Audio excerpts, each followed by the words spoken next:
My biggest fear would be when the first comes and I don't get the rent. I found that my tenant had dumped concrete down my toilet. Can you believe Fair Housing fined me $5,000 for that? How do you onboard your tenants? What do you do?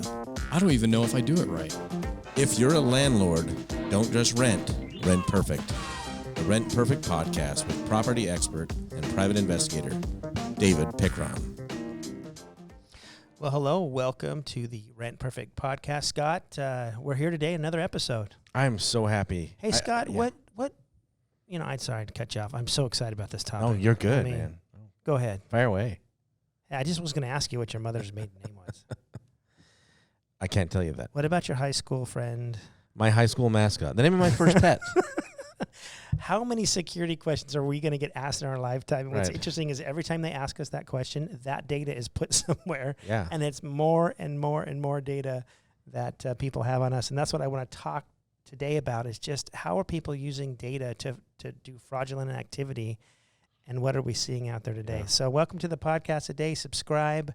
Kind of a negative topic today, but it's one that protects us. Yeah. You know, Negative, but important. very important. Really, to actually, know. really critical to what we're doing. So we got some statistics. Give us Yeah. some. You know, I love statistics. And so I always go back and look at what's out there. So 2020, Okay. Federal Trade Commission says there were over 2.2 million reports of fraud. Okay. Okay. So that breaks down to just over 6,000 reports of fraud per day. Right. But I don't even think that's even close because Yeah. I tried to file with the FTC a fraudulent claim a couple weeks ago. Mhm. Someone was trying to come into Rent Perfect and abuse our system. And if it wasn't over $50,000, they didn't even want the filing. Yeah. You so, know? Yeah. So let's just double that number, triple that number. I mean, Yeah. I think we're safe to say let's triple that number and say because we're talking about reported fraud, right? I mean, Right. incident. Most people are like, okay, whatever. Well, we never reported ours because they wouldn't take it. So you I know? mean, if you said 20,000 reports, I mean, there's 20,000 acts of fraud every day. It's probably not surprising, but Right. it's alarming. I mean, can't you make money just like doing business the way we do it? Like, Yeah, we're the honest way? traditional work. I I mean, mean, yeah, it's weird. yeah. I mean, we have to turn off our IP addresses coming from other countries that are just tagging us all over the place. You know, Africa and Russia and China. They're just little bots just constantly tagging us. And so we have to shut down that certain IP addresses can't even get into our Mhm. system because it's crazy. So if you're, in Zimbabwe and you want to use Rent Perfect, hey, sorry, it's you can only use it within continental United States and Canada. So Right. anyways, but it's just crazy the amount of data breaches that are putting us all at risk. And so data breach, what's a data breach? Yeah, I mean, it's like somebody, grabbing our information from a source, whether it's our bank or our, anywhere that we've put our personal information in, someone comes in and hacks into it and takes that information and sells it, uses it for evil. So, I think sometimes we have this trust that someone like Target would do business in a way Mhm. that would protect me. So I'm going to go to Target, get my credit card, all this stuff. And their systems, it's their Target, Yeah. right? They're Google. They've got to be top notch. They're Facebook. They're Google. Right. They're Capital One Bank. They're these Yeah. big names that are getting hacked, and all this data is getting dumped into the dark web, and all these different people around the world are grabbing this data, piecing this data together, and they're getting Scott Aubrey. Mm-hmm. They're getting Scott Aubrey's picture of his driver's license that he uploaded somewhere. Yeah. They're getting a picture of Scott's check and check numbers at his bank. And they're looking up online on Google and they're seeing where your address is Mm-hmm. and maybe a profile picture off of one of the social media sites. And Yeah. then all of a sudden they start following you. I mean, it sounds crazy, but it is truly a major issue right now for many of us. Now, most of us investors are kind of heavily using our credit. Our names, addresses, and information are on so many public websites. So the assessor's office, the recorder's office, the corporation commission, MLS, if you're a Airbnb, realtor, VRBO. I mean, all of a right. sudden we're putting all of this information out there. And so how do we protect ourselves and yet still live in 2022 and do business the way we're used to doing it, And I think if you ask an older person for their social security number, what what response would you get? No way. I'm not giving that. Yeah, to I'm not you, giving right? that to you. You can steal my identity with that Right. number. Exactly. Yeah. And what's funny is we write a check to somebody. It has our routing number and our account number on it, and we give that to them. Yeah. The keys to the kingdom are at the bottom of the check. Yeah. We don't even think twice. So you remember that movie years ago called Catch Me If You Can? Yeah. You know, the guy kind of impersonated a pilot, and everybody trusts pilots back then. He'd go to the Mhm. bank and flirt with the girls and get the Continental check cashed, and he would do all these things to defraud these banks that took him a while for the FBI to catch up with him. And what was his name in real life? Frank Abagnale. Frank Abagnale, and he Yeah. went to work for the FBI and Yeah. actually taught them what he was doing.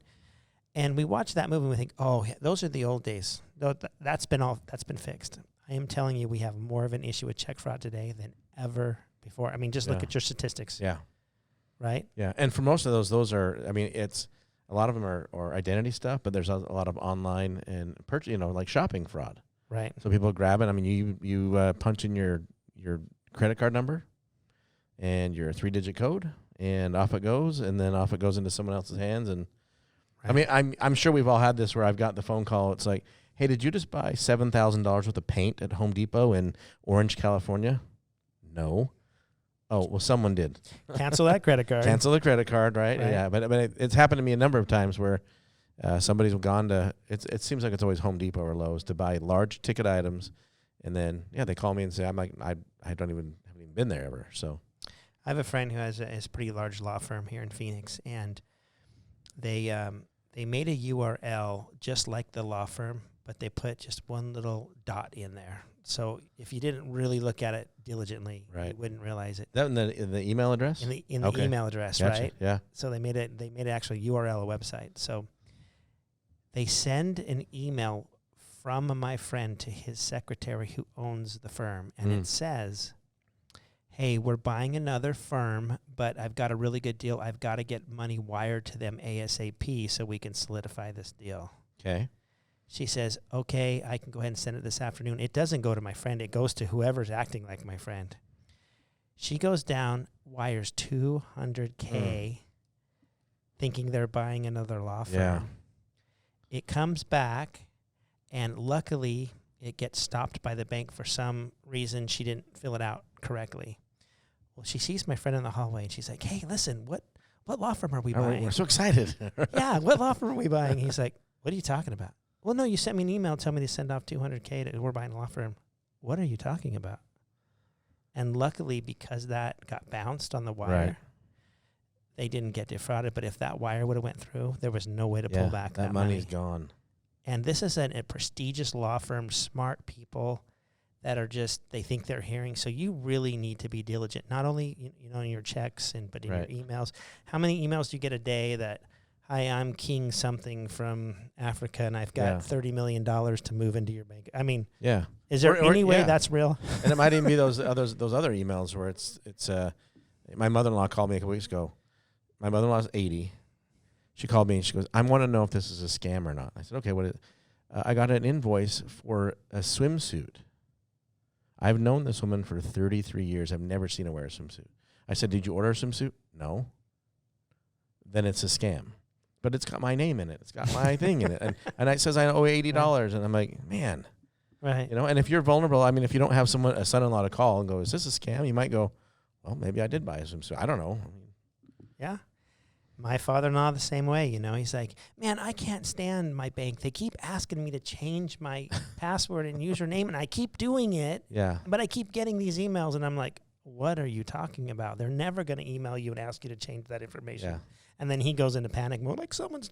Right. So, But yeah, people are out there every day trying to commit fraud against us. It's crazy. It is crazy. So how do we protect ourselves? I mean, why are we having this podcast if we can't give you at least something to say, hey, tidbits. there's really no way 100% to stop all this. Mm-hmm. I wish there was. But I am telling you the number one thing that people ask me, David, what do I do? You need to go Experian.com/freeze. And every single investor out there needs to have a credit freeze on their credit bureau. It will freeze all 3 credit bureaus for you. Okay. Now, I talked to a guy about this last week. He's like, but I don't want to ruin my credit. I'm like, you're misunderstanding me. If you have an 825 when you freeze it, you're going to have an 825 when you unfreeze it. When you freeze it, it doesn't mean that it can't update and can't report the credit cards, the car payments, the mortgage payments. Mm-hmm. It's not frozen for reporting. It's frozen for people accessing it, for the car dealerships, for Rent Perfect if you're, verifying your identity. But the great thing about it is Experian has got this little portal that allows you to unfreeze it. They ask you a few questions. You put a little PIN number in there.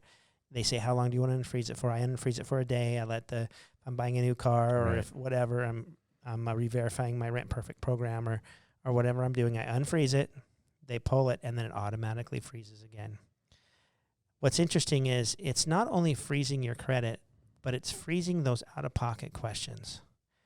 And those out-of-pocket questions, a lot of places are having you answer, you had a mortgage 2 years ago. Is it in between $1,500 and $2,500? I mean, it kind of takes we were kind of you through joking about that. But yeah, I mean, I might get the one. What color was your 1997 Toyota Camry that you purchased? Exactly. So if that data is coming from the credit bureaus, it freezes that data. There's multiple systems out there that use those out-of-pocket questions. But, when you come into Rent Perfect, we want your credit frozen. Then we want you to unfreeze it, let us verify, make sure we know who you are as a landlord, and then it'll freeze again. And in 6 months, you'll ask, hey, we need you to verify this real quick. And people say, Dave, why do you do that? The other day, we had somebody come into Rent Perfect acting like giving us a fraudulent data from somebody else. To set up as a new landlord. To set up as a new landlord. So on face value, we thought it was like a Tom Smith. Yeah. Right? Great. We love a new client. We love a new client. Yeah. Hey, let's help you. He wants to set up Rent Pay. And what he wants to do is set up Rent Pay and then come in as a tenant also as John, Thompson. And then he wants to take somebody else's routing number and bank account number and start paying rent and defrauding someone because they got a check from somebody else, right? Now, our system is set up where we catch that. Like, we shut that down quickest day. But part of the things that we do that some of our clients think, well, why do you have to re-verify me every 6 months? Part of all of that is to make sure we are not part of a fraudulent scheme and it's not coming through our system. Because if we don't take those diligent steps, people could use our powerful system in a bad way, and we just would not allow that at all. So, because there's data breaches and they're the highest and biggest names, because we give out so much information as investors, the reality is we have to take matters in our own hands. And the number one thing to do right now, today, after you watch or listen and watch this podcast, go to Experian.com/freeze, or just type in Google Experian freeze. Maybe we can put that in the link in the description as well. Look in the description; it's down there. Yep. So, click on that and get that freeze going. That's the number one best way right now to protect yourselves. Won't affect you in any other way. It will only help you. I wish they just automatically froze your credit and you had to. Yeah, that would make sense, right? But they don't. But Scott, thanks for the statistics. Hey, there's a lot of garbage out there. Watch your emails for fraud. Watch your credit card for fraud. Watch your check for fraud. It's everywhere. And we need to make sure that you protect yourself. So I just say, listen, protect yourself. And in the meantime, just continue to Rent Perfect and be a good investor.